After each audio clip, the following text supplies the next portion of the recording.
a todos. Estamos começando aqui um podcast. Na verdade, esse é o podcast piloto. E como vocês podem perceber, não estamos mais podendo no monte, mas sim estamos podendo em Santarém agora. E para me ajudar nesse trabalho, estamos com o nosso comentarista, o irmão Leandrão. Vai ser o irmão Leandrão? Senhor. E o nosso convidado ilustre, o nosso irmão Marcos Rocha. Vai ser o irmão Pode ser o Marcos Rocha. Corte rápido. Bom, gente, tem um detalhe que a gente acabou esquecendo também de avisar vocês. Esse como é o piloto, certo? A gente está trabalhando ali a Bíblia de uma forma mais abrangente. A ideia da gente ao longo, né, dos outros podcasts, se der tudo certinho, é a gente trabalhar a leitura bíblica. De que forma? A gente vai pegar pequenas partes dos textos, de Gênesis até Apocalipse, e vai debatendo esses textos ao longo do tempo. Tá? Então, provavelmente, vamos supor, o episódio 1 vai ser baseado em Gênesis 1 e 2, certo? Que é ali a origem da vida, a criação, vai ser nessa vibe que a gente vai trabalhar ao longo do período, tá bom?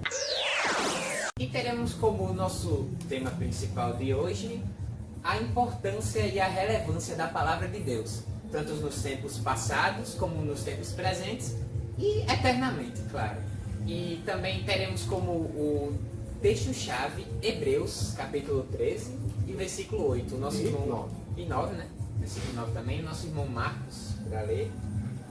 Amém. Vamos abrir Hebreus capítulo 13. Eu vou ler o verso 8 e o verso 9 também, que é um complemento do verso 8, na primeira parte do versículo 9. Diz assim: Jesus Cristo é o mesmo ontem, hoje e para sempre. Portanto, não se deixem atrair por ensinos novos e estranhos. Amém. Também temos o nosso texto principal, que se encontra em Salmos 119, o nosso querido irmão Leandro. Já vou ler o meu primeiro? Versículo 105. Né? Lâmpada para os meus pés é a tua palavra e luz para o meu caminho. No mesmo Salmos, também temos como texto base o verso 1 ao 9, e a palavra de Deus ela diz assim também: Bem-aventurados os que trilham os caminhos retos e andam na lei do Senhor. Bem-aventurados que guardam os seus testemunhos e o buscam de todo o coração. Não praticam iniquidade, mas andam em seus caminhos. Tu ordenaste os teus mandamentos, para que diligentemente os observássemos. Tomara que os meus caminhos sejam dirigidos, de maneira a poder eu observar os teus estatutos. Então, não ficaria confundido, atentando eu para os teus mandamentos. Louvar-te-ei com retidão de coração, quando tiver aprendido os teus justos juízos.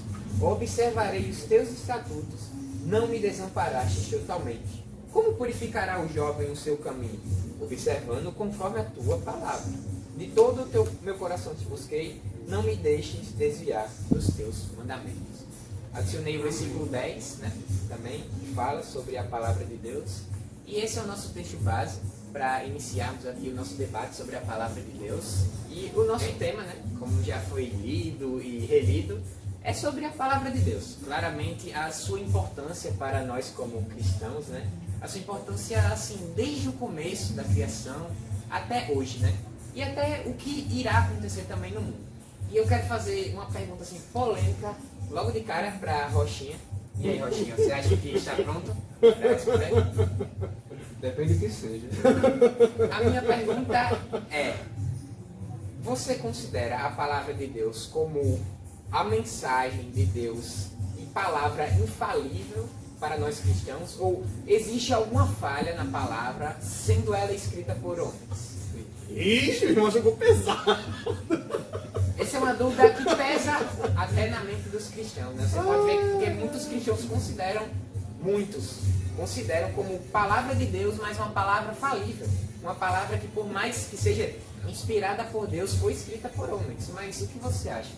É interessante essa sua indagação, porque, como você mesmo disse, né, a própria palavra de Deus, ela é a palavra divina, vinda diretamente do Espírito Santo, só que manuscrita por pessoas, né, seres humanos, mais comuns. Mas, no meu ponto de vista, e eu acredito que, de forma geral, não existe erro, não existe falha, porque a Bíblia em si, ela é autocomplementada por si só, né? Existem trechos de evangelhos, de épocas diferentes, de períodos diferentes da história, que relatam temas ou situações parecidas, né? Nós temos os evangelhos sinóticos, nós temos os profetas também, né, relatando, e coisas que se cumpriram e realmente aconteceram no período que foi demarcado. Então, assim, e fora também as próprias evidências, né, que a gente pode tirar, até mesmo a ciência constata, e outros meios também, a própria filosofia, né, estuda muito também alguns trechos da Bíblia. A Bíblia em si, ela é um livro completo. Ela abrange praticamente quase todo tipo de área de conhecimento que se conhece hoje em dia. Então, a meu ver, ela é um manual perfeito, infalível, inerrante e que deve ser o nosso padrão de fé e de conduta, né, para nos basear. Então, esse é meu ponto de vista. Eu acredito que a Bíblia, por si só, ela é um livro completo por ela mesma. Muito bem. Para os que acham que a palavra de Deus erra, né? Acho que como em 1 Coríntios 11, as pessoas deviam examinar a si mesmas, né? E assim comerem deste pão e beberem deste cálice, né? Bom, mas enfim. Leandrão, nosso querido comentarista, né? O que você acha da relevância, da importância da palavra de Deus como o assunto principal de hoje, né? O que você considera assim de relevante e de importante na Bíblia para nós como cristãos hoje? Hoje ou no passado também? Vamos começar por hoje. Por hoje? Como é um tema atual, né? E depois vamos falar um pouco sobre isso. Certo. Para hoje, eu acho extremamente importante, porque a vida que a gente leva hoje, sem Deus, eu acho que ficaria muito difícil. Eu estava analisando, depois que eu falei um pouco do passado, mas não é um passado tão longe não, na época de Jesus não, é um passado mais próximo. Só de eu pensei assim, ali no período, por exemplo, da Segunda Guerra, né? Que eu estava nesse período de guerra e tudo, eu fiquei pensando, meu Deus, ali tinha a palavra de Deus. E havia a primeira, houve a Segunda Guerra Mundial e a palavra de Deus estava ali. Porque as pessoas tinham acesso à palavra. A gente está falando de um público em que a palavra de Deus emanava ali, estava ali no meio deles, né? Que eram os europeus de um modo geral, né? Inclusive a igreja protestante, de certa forma, surgiu na Alemanha. Então assim, você fica pensando ali, poxa vida, você com aquela palavra, aquela mensagem, e ainda tem esse tipo de pensamento. Quer dizer, imagina se você não tivesse essa palavra. Será que as coisas teriam saído da forma que saiu? Será que a gente hoje teria, por exemplo, pessoas negras vivas, ou judeus? Porque, de certa forma, não haveria palavra de Deus. Haveria um extermínio, não tinha nada para frear. Você não tem um embasamento cristão, por exemplo, para você dizer, não, isso aqui é errado, tem que se proceder dessa forma. Quer dizer, as leis também seriam outras, a vida seria outra. Então, assim, eu fico imaginando hoje sem a palavra, né? A minha visão, né? Minha visão mais geral. E tendo ela, a gente ainda tem problemas, como eu dei esse exemplo agora, né? Quer dizer, mesmo a gente tendo às vezes a palavra de Deus, as pessoas não aplicam ou não vivem essa palavra, né? Elas sabem da relevância, sabem da importância que ela tem para os nossos dias, mas não vivem, né? Elas mas eu sei que isso é errado, mas eu não consigo não fazer algumas coisas. Uma vez eu estava ouvindo, acho que foi um cantor, não vou citar nomes, perguntou a ele assim, eu não sou evangélico porque eu não consigo fazer as coisas que os evangélicos fazem. Eu não consigo abandonar a mundanidade, né? Que ele vive nessa parte mais mundana, ele não consegue abrir mão disso para viver Cristo, né? E a esposa dele é evangélica, por isso que fizeram a pergunta para ele, né? Ele falou, minha esposa é evangélica, minha esposa consegue viver uma vida cristã, eu não consigo. Eu já tentei, ele dizendo, mas eu não consigo. Exige muito de mim, dizendo, né? Mas eu gostaria que os cristãos vivessem dessa forma. Ele mesmo dizendo isso, eu gostaria que os cristãos vivessem realmente a verdade de Deus, porque haveria paz, haveria harmonia, haveria ordem, né? Porque sem isso, eu acho que tudo viraria um caos, uma desordem completa. Existe uma frase hoje que diz assim: a Bíblia se tornou um conto de fadas, a igreja um palco, o pastor um comediante e as ovelhas Pastor Nonsense. viraram a plateia. O que você acha disso hoje? O que tem acontecido hoje para que a Bíblia tenha se tornado mais um livro de literatura, de conto, infanto juvenil, que as pessoas acreditam, do que ao invés realmente a história pura, tanto do judaísmo como do cristianismo, e a história pura da história de como Jesus salvou o nosso mundo, né? Porque sabemos que a palavra de Deus é envoltada, né? Tem essa emaranhado de coisas que apontam para Cristo, né? E o que você acha dessa frase especificamente? O que ela tem se tornado assim? Eu acredito que tem um fundo de verdade nessa mensagem. E tudo isso, do meu ponto de vista, deriva de uma consequência da modernidade, né? Do período pós-moderno também, né? Onde basicamente os meios de informações, tecnologias, deixaram as coisas meio um pouco artificiais. Globalização. Né? A globalização, exatamente. Né? Então, assim, está tudo muito acessível hoje em dia. As informações chegam da gente de maneira muito rápida, muito instantânea, né? A gente sabe de alguma coisa que acontece do outro lado do mundo, né? E a pessoa do outro lado do mundo sabe o que a gente está fazendo agora nesse momento. Então, eu acredito que essa artificialidade, até mesmo dentro dos nossos cultos, dos nossos tempos também, deriva muito disso, né? E isso é uma consequência vinda do mundo para dentro da igreja, porque a igreja tem se assimilado dessas mundanidades, ela tem deixado passar desapercebido alguns aspectos e a espiritualidade tem sido deixada cada vez mais de lado, né? As pessoas querem demonstrar ser uma coisa na igreja, mas fora dela elas querem viver outra coisa, elas não querem viver aquilo que exatamente elas pregam, né?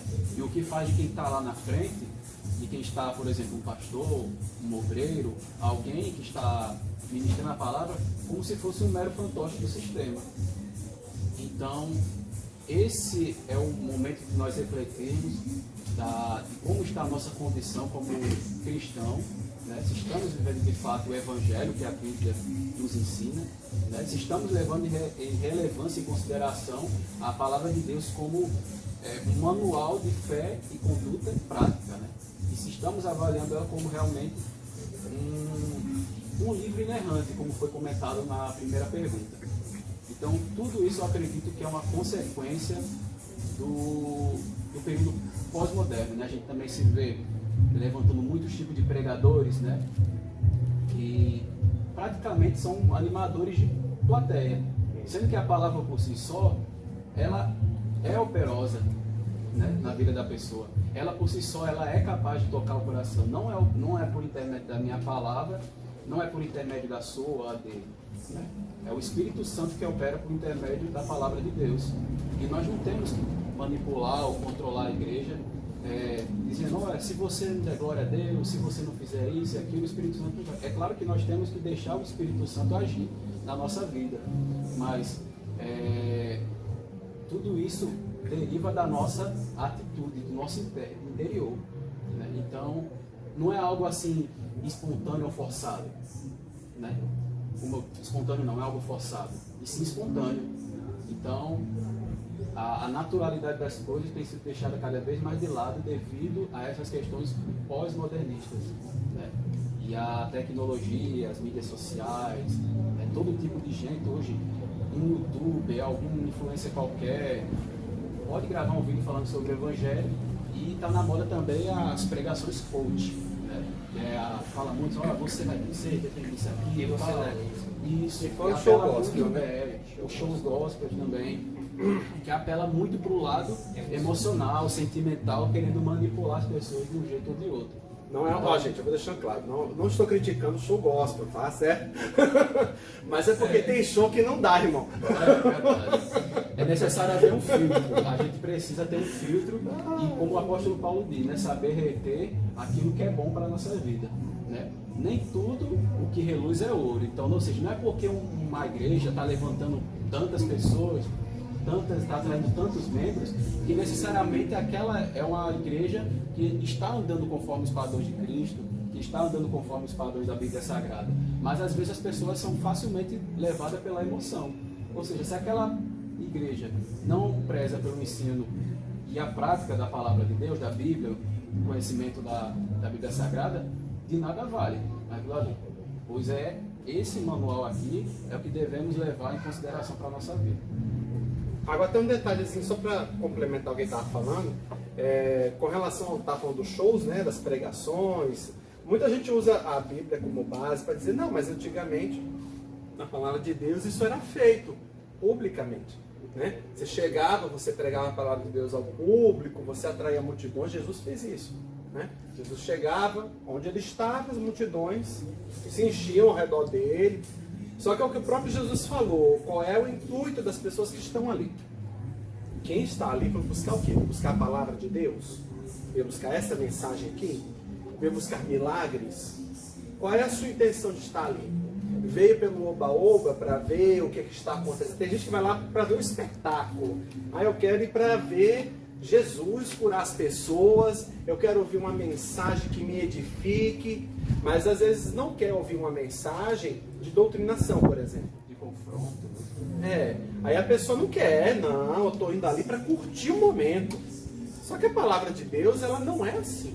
O próprio Jesus, quando foi orientar os apóstolos, de um modo geral, ele não agia dessa forma. Ele ia lá, ensinava, doutrinava, certo? E não só pregava, não tinha só o sermão bonitinho, ou só a parábola, entendeu? Então a gente também tem que ter essa noção, que o que está lá no passado, ele tem que se refletir no hoje também. Então da forma que era feita antes, tem que se manter hoje. Não é pelo oba-oba. A gente já fez louvor público, como eu já falei, o show gospel, como eu disse, entre aspas, né? Que é o culto ao ar livre, uma coisa assim, que é uma coisa muito comum nas igrejas evangélicas. Só que a gente não foi, inclusive até o pastor na época falou assim, eu não vou chamar ninguém famoso. Quer fazer o culto ao ar livre, o show ao ar livre? Faz, mas eu não quero nenhum famoso lá. Usa os nossos. Chama a banda, chama a bandinha, conjunto tal, o pregador é do setor, ou de uma congregação vizinha, gente conhecida, mas nenhum astro, nenhum quero estrelinhas aqui. Tá? Porque a intenção desse evento é levar a mensagem de Deus, seja para os nossos, ou seja para outras pessoas que não são cristãs. Porque quando você faz o culto aberto, o poder de alcance é muito maior, porque a gente tira aquela limitação do espaço da igreja. Né? Tem que ficar usando toda vez aquele espaço. Então a gente fazia os shows, no caso, o culto, né? Ao ar livre. Né? Exatamente para ter esse alcance. Aí montava-se palco e tudo. Até aí, tudo bem. O problema é quando faz um show. Eu, por exemplo, eu tive uma experiência não muito boa. Eu fui a um único, mas nunca mais eu fui. Só fui a um só também. Assim, a lazer, né? Digamos assim, né? Fui a lazer, que foi o do Diante do Trono. Só que assim, eu fui lá porque aquele movimento, né? O famoso oba-oba. Vamos lá, não sei o quê. E ficar insistindo, eu fui por pura insistência, não porque eu queria ir. Eu fui arrastado. Foi na base da força. Né? Então assim, eu cheguei lá, não me senti feliz em estar ali. Gera um certo incômodo, porque não é aquele propósito de quem está ali, né? Que é o que Jesus falava. Qual é a sua intenção de estar ali? Leandrão, é o curioso caso da Marcha para Jesus. Né?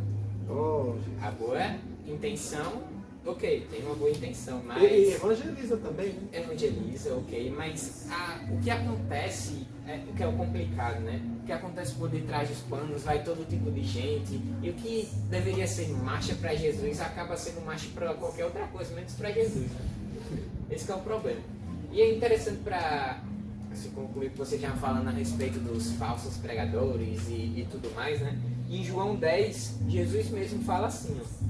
Na verdade, vos digo que aquele que não entra pela porta no curral das ovelhas, mas sobe por outra parte, é ladrão e salteador. Aquele, porém, que entra pela porta é o pastor das ovelhas. A este o porteiro abre, e as ovelhas ouvem a sua voz, e chama pelo nome as suas ovelhas, e as traz para fora. Aqueles que querem contornar o evangelho, aqueles que querem contornar a palavra de Deus, entram para o canto que não é a porta central e acabam pregando aquilo que não se O deve. irmão que entra pela janela. Varão salteado, varão ladrão. Irmão, eu. E Jesus fala, né, que na verdade é aquele que vai pelo caminho certo, que é a vereda da justiça, que é o caminho reto, aquele que vai por esse caminho, aquele que prega a palavra de verdade como ela deveria ser pregada, este, o porteiro abre a porta e cuida das ovelhas, né? Enfim, concluindo esse assunto, né, também temos mais uma coisa. Em Hebreus 3, 12 fala assim: porque a palavra de Deus é viva e eficaz, e mais penetrante do que qualquer espada de 2 gumes, e penetra até a divisão da alma e do espírito, das juntas e medulas, e é apta para discernir os pensamentos e intenções do coração. Isso fala o escritor aos Hebreus sobre a palavra de Deus, né? E o que você acha, assim, Rochinha, sobre isso daí de penetrar de um lado, penetrar do outro, no caso, a palavra de Deus ser uma espada de 2 gumes, né? O que ela representa quando o escritor aos Hebreus fala que ela, tipo, tem 2 pontas? Por quê? Por que ele fala isso? Ela passa a ideia de desconforto, né? A partir do momento que eu comparo a Bíblia como uma espada, como uma lâmina, né, de 2 pontas, ele passa a dar a ideia de sensação de algo desconfortável, né? Não só para quem está ouvindo, mas como para quem está pronunciando aquelas palavras, né? Ou seja, a palavra, ela corta tanto do lado de lá como do lado de cá, né? E é interessante que muitas vezes as pessoas, elas só querem ouvir o lado positivo, ou seja, elas querem apelar, né? E é uma técnica que até muitos pregadores usam nos tempos atuais, nos tempos modernos, né? Sobre o que as pessoas querem ouvir, o que as pessoas desejam naquele momento, né? Qual é a necessidade maior da igreja, né? Então, eles usam esse artifício, essa técnica, né, para atrair pessoas, naquela igreja tal, eu vi dizer que lá vou receber uma grande vitória, naquela igreja ali tal, eu sei que vou ser curado, né? Eu sei que eu vou conseguir uma namorada, eu sei que eu vou conseguir uma porta de emprego. O irmão que já foi logo pra cara. Quando tem muitos outros assim, a gente até vai pra igreja, congresso, atrás de namorado. Vai pra até vigília, né? Em vez de ela vir adorando, cadê o varão que some na vigília? Não vem, varão, vigia. Mas é isso, a palavra de Deus ela não foi feita para massagear o nosso ego e nem para nos deixar confortáveis. Claro que a gente sabe que Cristo é o nosso norte, é o autor e consumador da nossa fé, e Ele quer nos ver bem, e a gente sabe que no final de tudo Cristo vence, né? E aqueles que realmente o aceitam como único Senhor e Salvador, reinarão eternamente. Então no final Cristo vence e está tudo bem. Porém as pessoas esquecem que elas têm uma vida terrena aqui, neste plano, né, que deve ser vivida com suas dificuldades, com seus perrengues, com seus contratempos, né? E muitas vezes vão acontecer situações e adversidades que estavam fora do nosso plano, né? Porque a gente muitas vezes não planeja que determinada situação vai acontecer. E às vezes a pessoa se pergunta, por que isso aconteceu comigo? Porque não aconteceu com fulano, sendo que Deus trata com fulano de maneira diferente do que trata com você, ou que trata comigo, né? Então, esse é o momento da igreja realmente se colocar em posição de pensamento, de reflexão, porque a palavra de Deus, ela foi feita para ser anunciada, mas ao mesmo tempo para ser vivida. Por isso que Jesus... O irmão poeta. Pois é. Mas por isso que Cristo, as pessoas diziam que Cristo tinha tanta autoridade em poder falar sobre a palavra de Deus, porque ele realmente vivia aquilo que ele pregava. Então as pessoas vinham e falavam, nossa, ele prega com autoridade. E por que a gente dificilmente ou raramente vê essa autoridade hoje em dia? Porque as pessoas não estão querendo viver aquilo que elas pregam, né? Ou seja, a espada só está cortando de um lado e não está cortando do outro. A gente vive, eu sei que tem uma música que recentemente fez muita polêmica, né? Esqueci o nome da cantora agora, né? Que é chamada O Evangelho dos Fariseus, mas que é uma crítica ao sistema religioso que a gente vive atualmente, né? Tem um infelizmente é uma realidade das nossas igrejas. Então, Deus pastor que ficou meio... algumas pessoas se sentiram se doeram. Qual o nome? evangelho de fariseus. Não tá aqui. Infelizmente é uma realidade dentro dos nossos tempos hoje em dia, né? As pessoas querem assimilar as coisas boas, mas ao mesmo tempo não querem pagar o preço de viver aqui, né? Então, por isso que a palavra de Deus ela é comparada a uma espada de 2 gumes, porque ela passa a sensação de desconforto. Você precisa sair da sua zona confortável, você precisa se abnegar, se renunciar, você precisa realmente viver o Evangelho e esquecer as suas próprias vontades, né, em prol do reino, em prol de uma causa maior. Fala em espada de 2 gumes, só para ilustrar, tem não é bem um tridente, tá? Ele é parente do tridente. Ele é um tridente apenas com 2 dentinhos, ele serve para feno, para mexer feno. Tá, já pensei que ia... É bidente. Mas é porque ele tem um nomezinho que eu esqueci. Eu pensei é o garfo de Hades. Ele é tipo um garfozinho, mas só tem 2 dentezinhos assim. É exatamente o que seria a espada de 2 gumes, porque ela realmente tem esse efeito. Ela penetra para poder desfazer o feno, mexer o feno, né? Fazer a bagunça no feno. Aí eu acho que é daí que veio a ideia da espada, porque é um único artifício de arma assim, que tem as 2 extremidades na mesma direção. Só uma curiosidade. A gente já falou muito da atualidade, né? Agora um pouco pro passado, vocês acham? Sim. Interessante, né? A gente sabe que a Bíblia, a palavra de Deus, ela começou a ser escrita por Moisés, né? Não só no Pentateuco, mas a gente tem também como um dos livros mais antigos da Bíblia, que é o livro de Jó, escrito por ele também, né? Alguns supõem. Temos também assim uma passagem assim de uns 2-3 mil anos até Cristo chegar, né? Depois de muita coisa ter acontecido, cativeiro na Babilônia, templo sendo destruído, templo sendo reerguido, Jesus nasceu. Ainda bem, graças a Deus. E após alguns anos, após sua morte e ressurreição, finalzinho do 1º século, a Bíblia, enfim, terminou de ser escrita. Enfim, ela terminou de ser escrita por muitos evangelhos. E depois de ela ser escrita, muitos dos seus manuscritos ficaram espalhados por aí, né? A gente vê que Constantino, quando se tornou imperador de Roma, do Império Romano, ele reorganizou o texto sagrado, considerou o cristianismo como a religião principal do Império Romano, né? Lá para o 3º século, e no 5º século para lá a gente vê a Igreja Católica pegando a palavra de Deus, traduzindo ela para latim, né? Que estava no grego, no hebraico. A Igreja Católica traduz a Bíblia para o latim, que é conhecido também como a Vulgata, né? O texto sagrado latino é a Vulgata.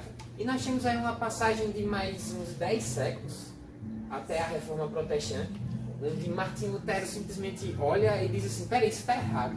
As coisas aqui precisam mudar, meu Deus, meu Deus. Estou escrevendo aqui em latim, mas o povo não entende.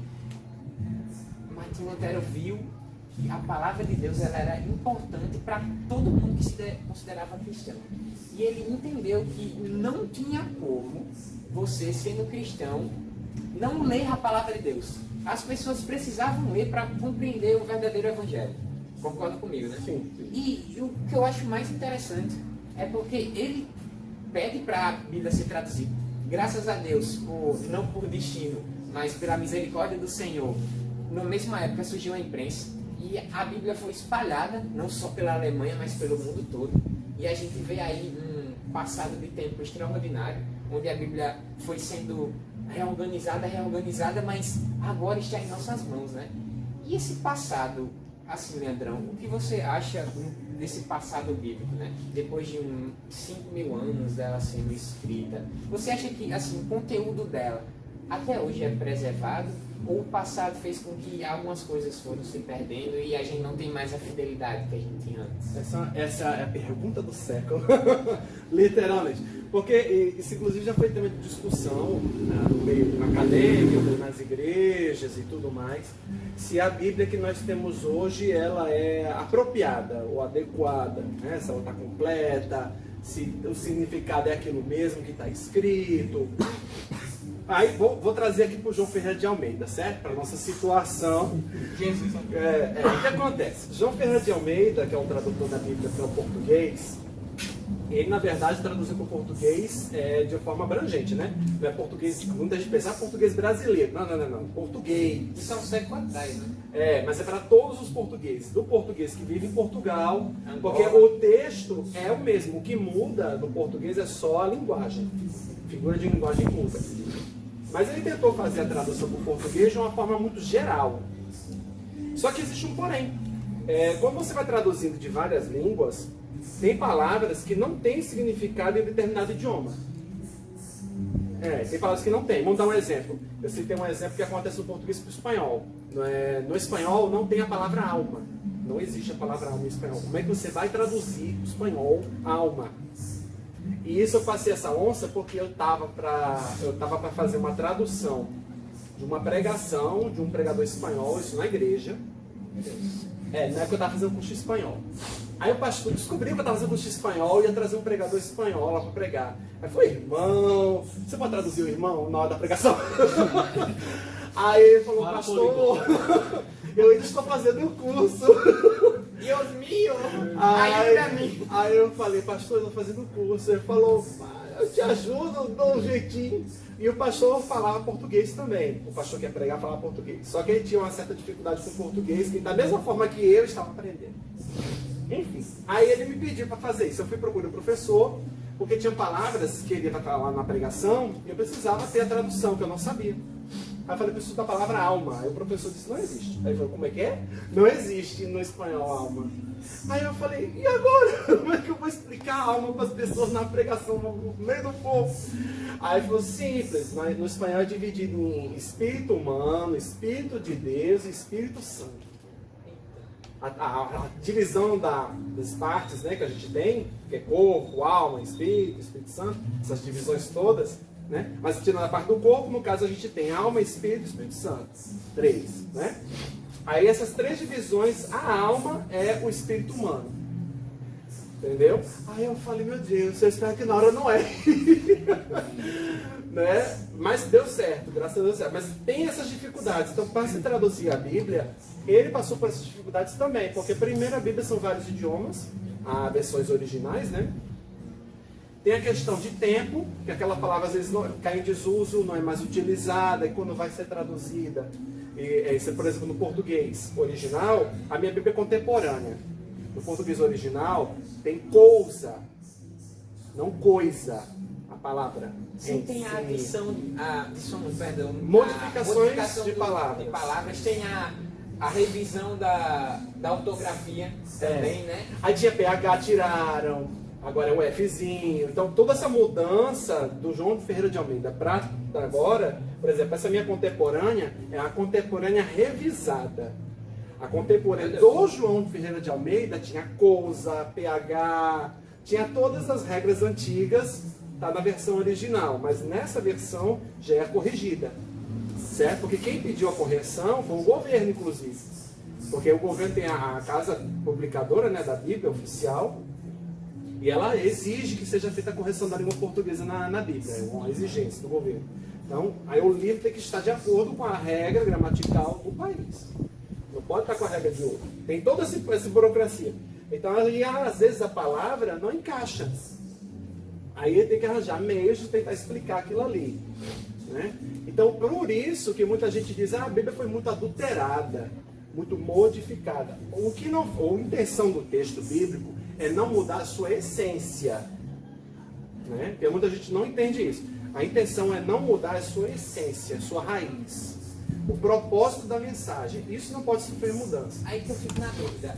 A nossa obrigação é interpretar a palavra ou a gente não consegue interpretar sozinho? A gente precisa do Espírito Santo. Porque quem inspirou os homens a escreverem foi o Espírito Santo.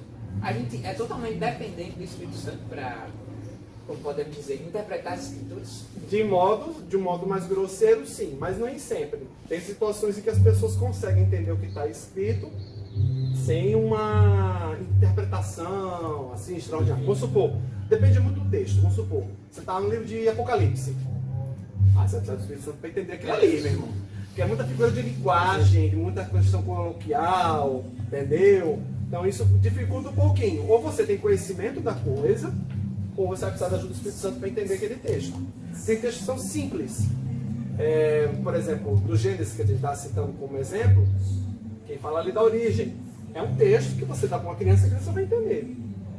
Porque lá vai ter a explicação de todo o processo. Ah, mas o de Gênesis, no caso de Gênesis, é muito bagunçado. O sol nasce aqui, a luz nasce aqui, tem uma posição diferente aqui, a criança vai ficar perdida nesse texto, assim. Aí eu falei, não, mas para a criança o que importa, estou usando a criança como exemplo, tá? O que importa para a criança é entender que alguém fez. A ordem para a criança não importa. Fez. A ordem dos fatores não não altera o resultado. Ó, por exemplo, eu e o Marcos aqui, né? A gente tem sobrinha pequena. Então, vamos dar um exemplo. A gente vai tentar. Eu não sei se você já tentou isso, mas eu já tentei. Eu tentei passar algum ensinamento daqui. Aí ela fica observando, assim, olhando, tentando entender, né? O que você tá... Às vezes tem uma certa dificuldade, dependendo do texto que você está escolhendo para a criança, para ler para a criança. Então você tem que também ter esse cuidado, vai escolher para a pessoa que não tem muito conhecimento, usando criança por questão de conhecimento, tá? Às vezes que a pessoa não tem muito conhecimento, você usa um texto mais simples, não vai usar o texto mais complicado para complicar a vida da pessoa. Olha o que a tiazinha das crianças tem que passar. Toda Toda a EBD. dificuldade. Meu Deus do céu. Novos convertidos também. Vocês são nossas heroínas. Novos né? convertidos passam o mesmo perrengue, porque o meu convertido vai, mas peraí, no Gênesis, por exemplo, o sol está aqui, a luz está aqui, como é que é esse negócio aqui? Já dedicaram o capítulo 5, né? Capítulo 5 de Gênesis. Foi 5 ou 6. E arrependeu-se Deus de ter feito o homem. Aí o cara já. Meu Deus do céu. Deus se arrepende. Acabou. Aí você imagina as discussões que não devem rolar nos novos outra coisa também que eu estava assistindo recentemente, eu vi uma dublagem, tava o comentarista lá de dublagem, né? O dublador, melhor dizendo. E ele falando assim, rapaz, vocês imaginam como é difícil você fazer uma tradução. Ele está falando exatamente de tradução. O cara falou lá em japonês uma palavra enorme, assim, ó, enorme. Para dizer não. Aí traduza isso para o português sem acrescentar assim, nada que comprometa a obra. Aí o cara... O sentido pleno da palavra. Aí o cara, caramba, como é que eu vou fazer? Aí o que ele falou? Botou gíria. Aí entra aquele, rapadura doce, né, mulher? O pessoal já sabe qual é a animação. Aí ele botou uma gíria e colocou o não. Para assim, corroborar o que você estava dizendo sobre a questão das gírias, né?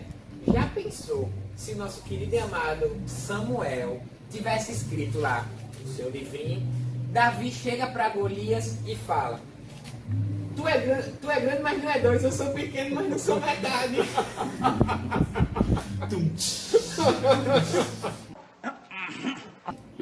Só quem sabe pegou essa referência, hein? É porque é o seguinte, voltando à parte da tradução, tem esses problemas. Mas exatamente o que importa no texto é no que o texto quer passar. Qual é a intenção do texto que quer passar? A forma com que ele está escrito, isso é o menos que importa. A gente hoje, por exemplo, tem trocentas versões de português diferentes da Bíblia. Tem a contemporânea que estou usando, tem a versão corrigida, tem a nova NVI. Você vê que não importa a versão do português, mas a intenção do texto sempre é a mesma, é a passar a mensagem de Cristo, não é nada diferente disso. Então, assim, a forma com que ela é feita não importa, o importante é que a mensagem chegue. Entendeu? Aí o pessoal, mas lá na Bíblia diz que é proibido você acrescentar, tirar palavra, botar ponto e vírgula onde não tem. Para começar,